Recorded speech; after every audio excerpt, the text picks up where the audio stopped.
आज भाग्य से वो दिन आ ही गया जिसका वीर लोग बड़ी ही बेसब्री के साथ प्रतीक्षा किया करते हैं। आज तुम शत्रुओं को बता दो कि योद्धा किस प्रकार अपने पराक्रम का दिखावा किया करते हैं।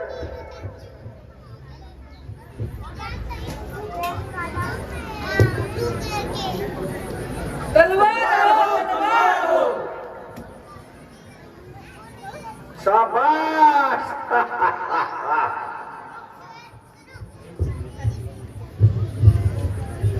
मेरे सौभाग्य का क्या ठिकाना जिसका एक एक बहादुर संसार में अद्वितीय है और युद्ध विद्या में बिल्कुल निपुण है।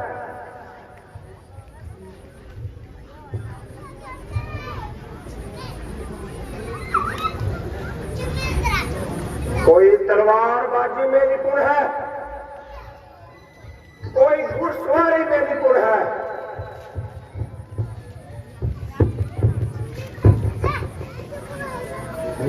बेशक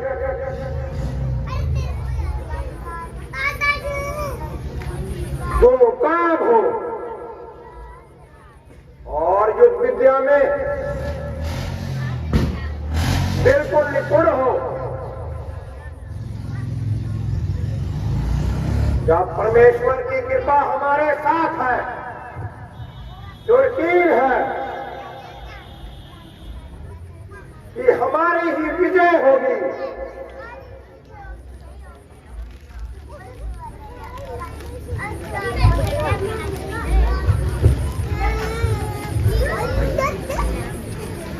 महाराज की जय हो। महाराज,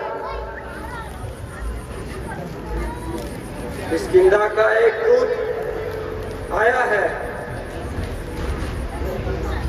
जो अपना नाम अंगद बतलाता है,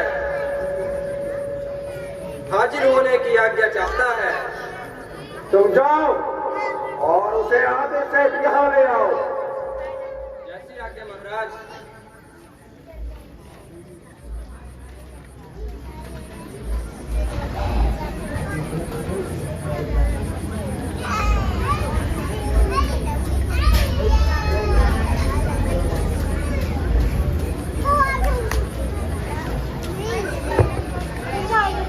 लंकेश, क्या किष्किंधा राज की ओर से तुम ही आए हो? कहो क्या संदेश लाए हो, और यदि कुछ हर्ज ना हो तो अपना नाम और निवास स्थान भी बताओ। मैं वानर राज स्वर्गवासी महाराज बाली का पुत्र हूँ और अंगद मेरा नाम है, और रामचंद्र जी महाराज की ओर से आपके नाम एक संदेश लाया हूँ। आप मेरे मित्र बाली के लड़के हैं, कहिए उनके मिजाज आनंद है। आपकी मेहरबानी है लंकेश। लंकेश, तुम्हारा कुल श्रेष्ठ है, तुम पुलिस मुनि के नाती हो।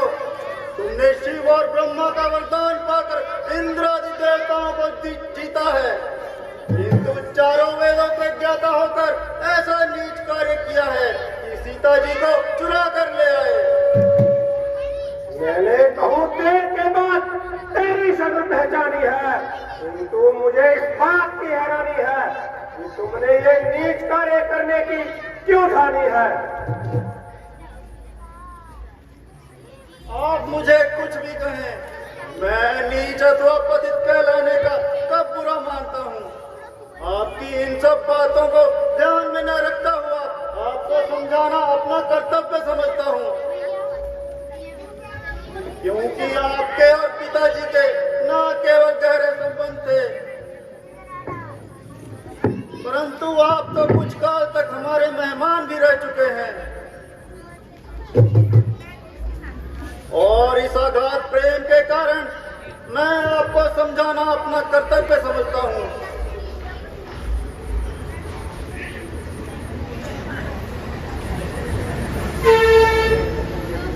मेरे पास इतना समय नहीं कि तुम्हारी इन बेकार की बातों को सुन सकूं। कुछ अपना अभिप्राय भी व्यक्त करते हो या यूं ही मेरा समय जाया करते हो। मुझको श्री रामचंद्र जी ने इसलिए आपके पास भेजा है कि आप इस प्रकार के खून खराबे से बाज आ जाएं और व्यर्थी सृष्टि का लहू ना बहाएं। अन्यथा इस लड़ाई से आपको संताप होगा और लाखों निरपराधों के रक्त का आपके सर पे पाप होगा। अतः मेरी भी आपसे यही प्रार्थना है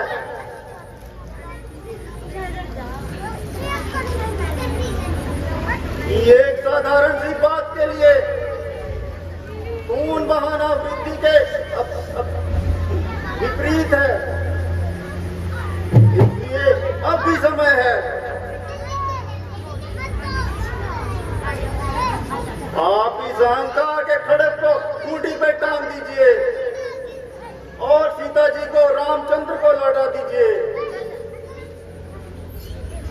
और उनसे अपने अपराध की क्षमा मांग लीजिए।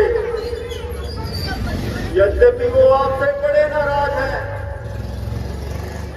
तथापि बड़े ही सरल स्वभाव के हैं। मैं आपको विश्वास दिलाता हूं कि यदि आप अपने अपराध की क्षमा मांग लेंगे तो वो आपको अवश्य क्षमा कर देंगे।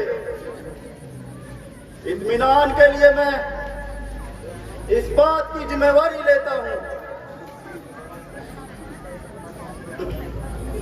कि आप एक बार हाँ कीजिए। मैं उनकी ओर से क्षमा का वचन देता हूं।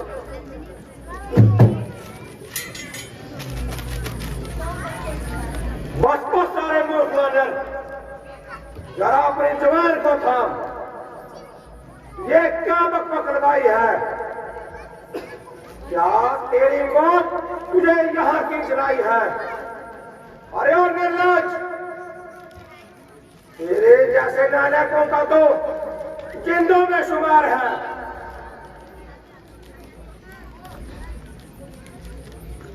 बाप के घातकों का बदला लेना तो दूर, उल्टा उन्हीं का मददगार है।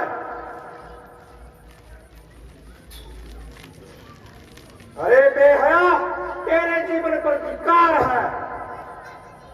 तेरे जैसे कपुत्र से तो बाली पुत्र ही नहीं मर जाता, तो उसकी आत्मा इस प्रकार दुख ना पाती। मैं सत्य कहता हूं कि अगर तेरे जैसा पानी मेरे कुल में पैदा हुआ होता तो कब का दूसरे लोग को जा चुका होता। जोग है, बाप आंखों के सामने मरता रहा और पुत्र को शर्म न आई। बेशरम, जिस कुल में पैदा तेरा जैसा लाल हो, वो कुल फिर क्यों दुनिया में पायमान हो? स्त्री के पास थे जिसने अपने भाई की जान ली। बेहया, तूने उन्हें की सेवा की ठान ली। अभिमानी रावण, वास्तव में यह तेरा कसूर नहीं, बल्कि ईश्वर को भी अपने को संसार में रखना मंजूर नहीं।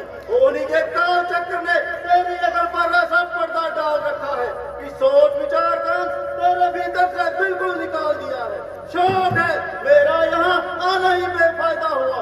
वक्त है अब भी सोच ले, क्यों मौत का सौदा हुआ? क्या विभीषण तेरे कुल में पैदा नहीं हुआ? आप अपनी सोचिए, क्या फिक्र है मेरे बाप की? होने वाली है वही हालत हजरत आपकी। यही शक्ति थी अगर तुम मेरे पास आता, तेरी बाप के मौत का बदला उसी क्षण लेकर बताता। ये पीछे से फिक्र करना मुझे बदला दिलाने की, कोई तजवीज कर तू पहले जान अपनी बचाने की। अगर की बात करें में शर्म, ये तेरी हिम्मत है, इसे युद्ध करने की भला उनमें क्या ताकत है? आकर इतना तक ऊपर, ये जहान एक रोज फानी है। तेरे जैसे आना गुजरे नापा की कोई निशानी है।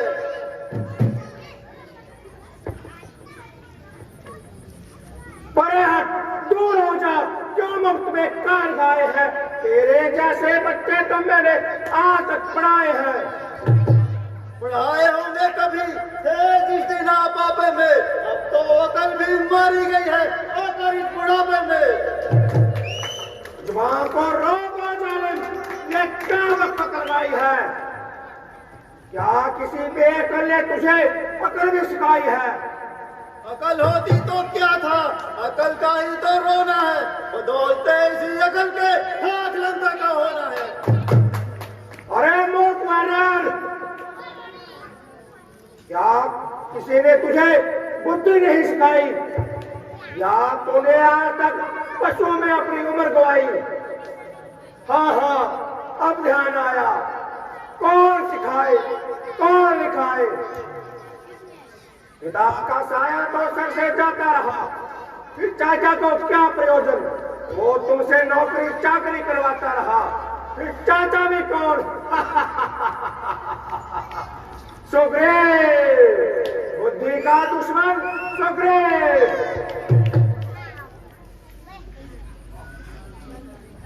जिसने अपने सगे भाई का खून दिया, उसने तेरी शिक्षा का बोझ तब अपने सिर ले लिया। हाँ, तेरे जैसे नालायक दास उसको मुफ्त में मिल गया। अरे मूर्ख, अपनी पिता की मौत को याद कर और ऐसे दुष्ट चाचा के चंगल से अपने आप को आजाद कर। तू मेरी सेना में आ जा, मैं तुम्हें प्रांत का सूबेदार बना दूंगा और तेरे बाप की मौत का बदला लेकर दिखा दूंगा।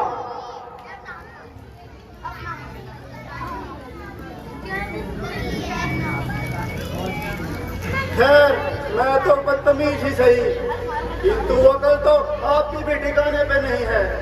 जो कोई गंभीर और उचित उत्तर देने की जगह दूसरों के घर के झगड़े छेड़ रहे हो और व्यर्थी गड़े मुर्दे उखाड़ रहे हो। औरों के घर के झगड़े रावण न छेड़ तू, उसको दूसरों की क्या पड़ी, पहले अपनी निवेड़ तू।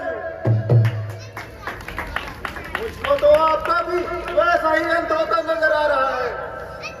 निसंदेह काल आपके सर पे मंडरा रहा है। जिस समय श्री रामचंद्र के बाण लंका पे बरसेंगे तो आप एक एक सांस को तरसेंगे। क्यों अकल मारी गई है? कुछ सोच समझ कर बात कीजिए और इस हट को त्याग दीजिए।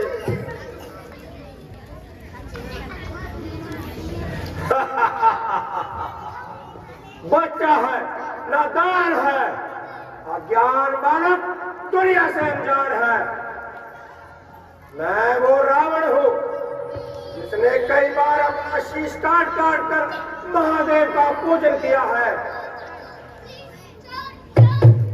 जिसने अपनी शक्ति से देवताओं को परास्त किया। मेरे वज्र की कठोरता को सारा संसार मानता है। मही डोले आकाश का में कदम मेरे जमाने से जाते हैं, पर्वत भी जरा सा लब हिलाने से सहम जाते हैं, दानव देव सब जरा सा दिखाने से, वाह काल भी कभी अवलंका में आने से। अफसोस, सख्त अफसोस, मैंने इतनी देर सर खपखपाया किंतु तेरी समझ में कुछ नहीं आया। ज्यों ज्यों काल निकट आ रहा है त्यों त्यों तेरी आंखों में अंधेरा छा रहा है। जिनको तू आज अपने ताने और घृणा से आवारा गर्द बता रहा है, उनसे जरा सा हाथ मिलाएगा तो उनकी शक्ति का हाल मालूम हो जाएगा। निसंदेह तू भी सच्चा है, क्योंकि तू अभी दूध पीता बच्चा है और युद्ध विद्या में पिताज ही कच्चा है। इसलिए तेरे समीप रामचंद्र से बढ़कर कोई वीर नहीं।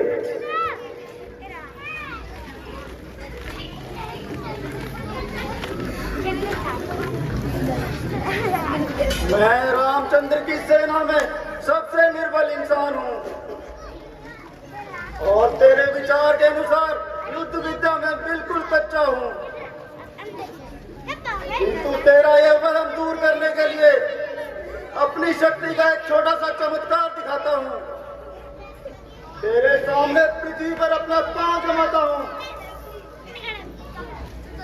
यदि तेरा कोई भी वीर इसे उठा देगा तो अंगद सौगंध खाकर कहता है सीता जी को जीते जी हार जाएगा, दिशा को भूलकर सूर्य अंधेरे में भटक जाएगा, रसातल नभ को चल देगा और चंद्रमा पृथ्वी पे आ जाएगा। विमुख हो जाएंगे शंकर और ध्वजा कैलाश की बदले, समुद्र सूख जाए और आग से पानी की धारा बह चले। कथन यह झूठा नहीं होगा, चाहे गंगा जम के रह जाए। हाँ हाँ, मुझे ये सब स्वीकार है।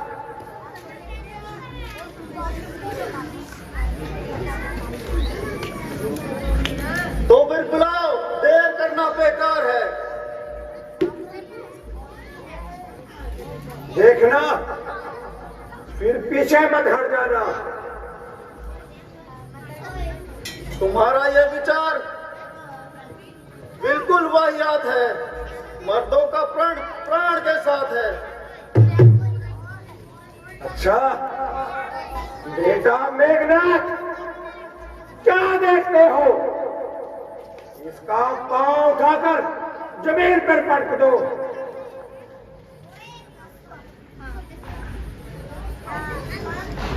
जैसी आज्ञा पिताजी। चलोगा जिस जमीन में, उस जमीन में भूचाल आएगा। जमीन तो जमीन एक तरफ, आसमान भी कांप जाएगा। जल सिंगार हूं मैं, तू क्या मेरा ताव लाएगा, खत्म हो जाएगा जो भी मुझसे नजर मिलाएगा। और तो चीज ही क्या है, उतनी तो जमीन एक झटके में हिला दूंगा।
अजीब मनुष्य से पाला पड़ा है।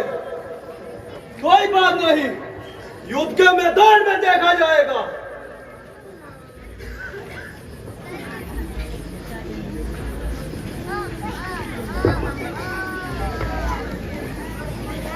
बेटा निको, अब तुम्हारा वार है।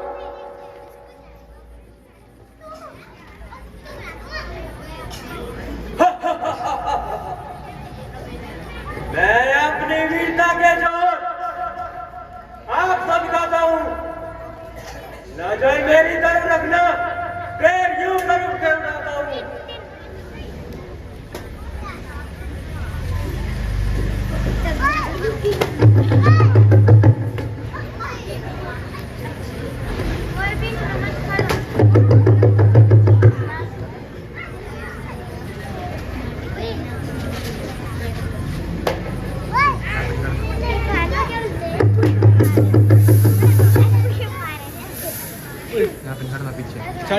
साइड पीछे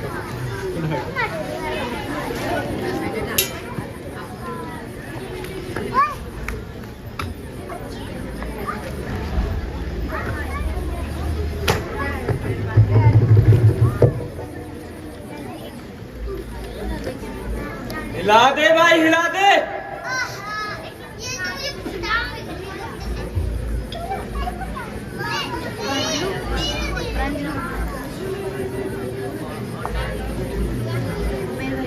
भाई कुंभकर्ण, अब तुम्हारा वार है। क्या श्री उठाया जब कदम मैंने, कदम तेरा उठाने को, नहीं मिलेगी जगह तुझे कहीं मुंह छुपाने को।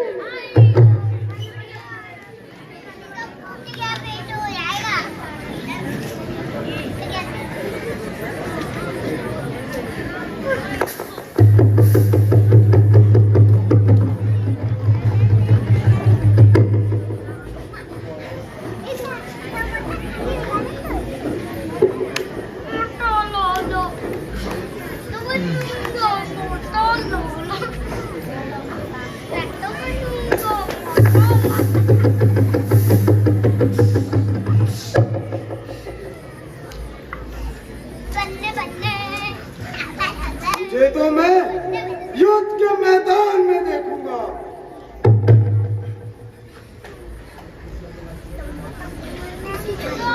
बेटा, अब तुम्हारा वार है। उठा दो इसका कदम।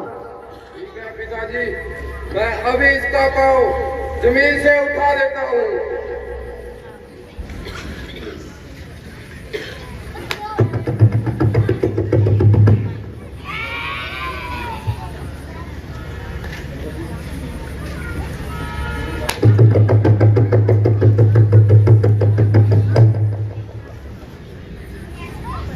अरे भाई, कहीं कील तो नहीं लगा दी है?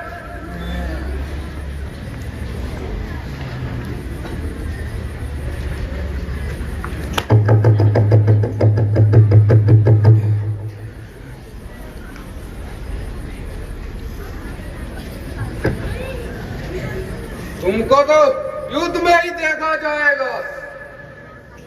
बेटा मज्जरदान, देखते क्या हो।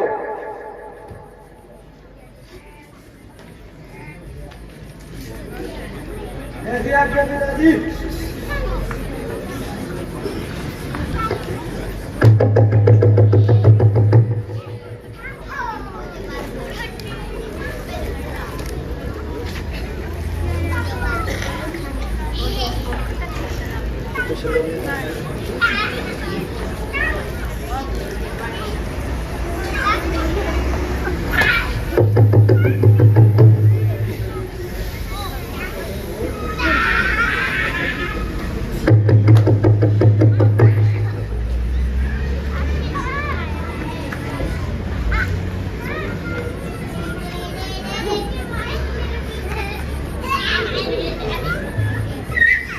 मेरे शूरवीर सरदारों,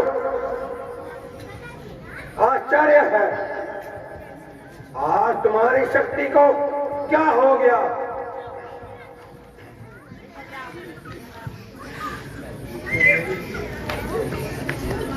क्या इतने वीरों में ऐसा कोई नहीं जो इसका पांव धरती से हिला सके। खड़ा है सामने अंगद, ब्रह्म अपना मिटा ले तू। अगर कोई दूसरा भी बचे तो उसे भी बुला ले तू। अब भी वक्त है, लंका को इस तबाही से बचा ले तू। ना फिर ये वक्त मिलेगा, अगर इस वक्त को चूकेगा, फलक आंसू बहाएगा, जमाना मुंह पे थूकेगा। अरे निर्लज, क्यों कैंची की प्रति जुबान चला रहा है और इस तरह बात करके हमारी इज्जत को खाक में मिला रहा है। बस बस मौन हो जा छोकरे। क्या कोई जादू है या टोना, या अजीब बात है। कहाँ का नीच वजर नीच की औकात है। एक झटके में पकड़ा, एक झटके में उखाड़ा, एक रावण के पास आ रहा। नहीं नहीं, इस तरह से मामला हल नहीं होगा।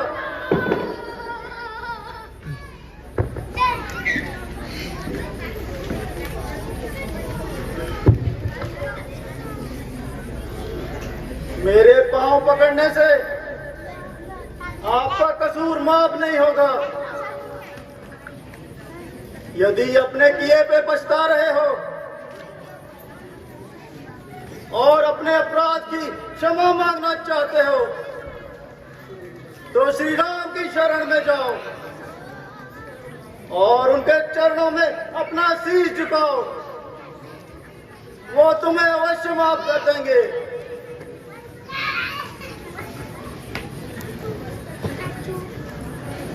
अरे मूर्ख, तेरी भलाई इसी में है कि तू यहां से चला जा और जाकर कह दे उस विनाशक राम से, मेरे मुसल में फंसी है सिया, अब वो बचने वाली नहीं। अब हमारी मुलाकात युद्ध भूमि में होगी। मैं वही देखूंगा कि तू कितना पांव जमाता है। ये तेरी हिमाकत है। जिन भाइयों के भरोसे तू इतना उछल रहा है उनमें सिर्फ बातें बनाने की ही ताकत है। और यदि तुझे अपनी तलवार का इतना ही अभिमान है तो हमारी ओर से भी युद्ध का ऐलान है। बोल श्रीपति रामचंद्र की जय श्री राम।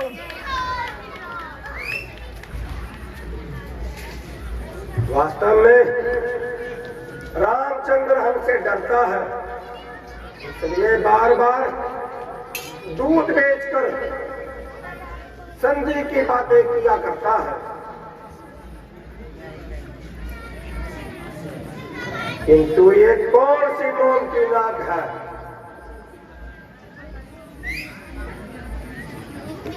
पिताजी, यदि ऐसे गहरे लंका में आ जाएंगे तो हम किसी को क्या मुंह दिखाएंगे? माना अंगद का पांव जमीन से न उठा सका और हमें पूरा बल लगाने का अवसर ही न मिला। पांव जमाना तो कर्तव्य है, वो तो एक साधारण सा व्यक्ति भी कर सकता है। मैं इसे वीरता नहीं मानता।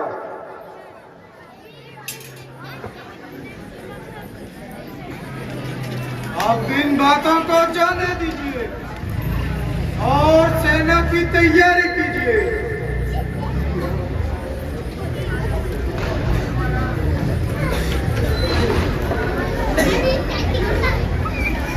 अच्छा, सभा बर्खास्त की जाती है। मैं कल के युद्ध की कमान बेटा मेघनाथ तुम्हें देता हूं और भाई कुंभकर्ण पूर्व की ओर से तुम्हारी कमान होगी। और हमारे सभी राज्यों की सीमाओं पर सभी राक्षसों को, पहरेदारों को सूचित कर दिया जाए कि वो अपने सीमा के सैनिकों को और बढ़ा दिया जाए। जैसी आज्ञा पिताजी। जैसी आज्ञा भ्राताजी। लंकापति रावण की